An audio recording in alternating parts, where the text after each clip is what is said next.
Chapter 60-61. Mateo didn't know what gifts Charlie had for everyone. So he said respectfully, "Don't worry, Master Wade, I will inform Miss Ito right away. As for the current number of people, if these subordinates remember correctly, they should be 426. Mr. Chen has gone to Eastcliff during this time. If you include him, there are 427 people.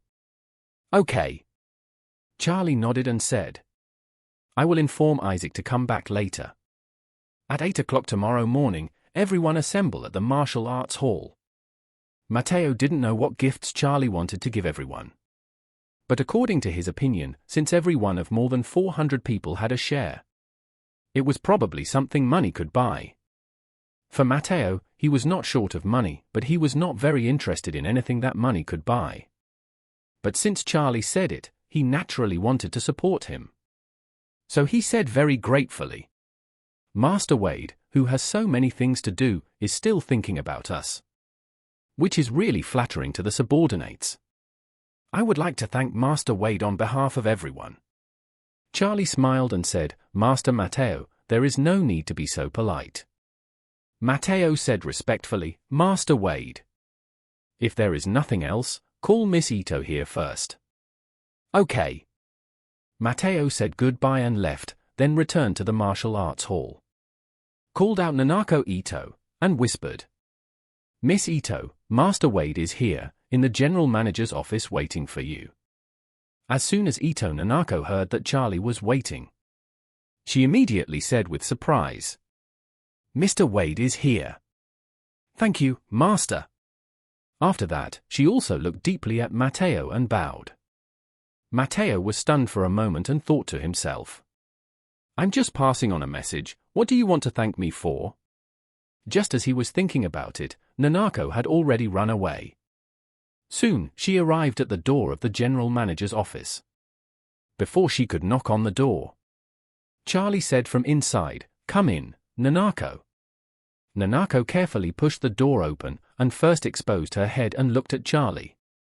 He smiled sweetly, then entered the office, closed the door on her back, and asked Charlie happily, "Master, when did you come back?"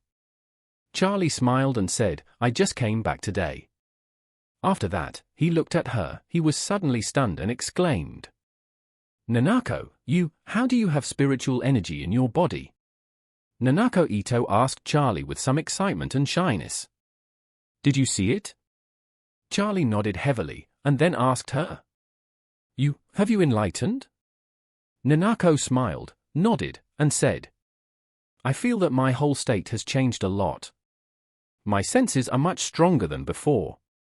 And I can also feel the surrounding things. I should be considered enlightened." Charlie was excited and overjoyed. Never in his wildest dreams did he expect that there would be people around him who could achieve enlightenment.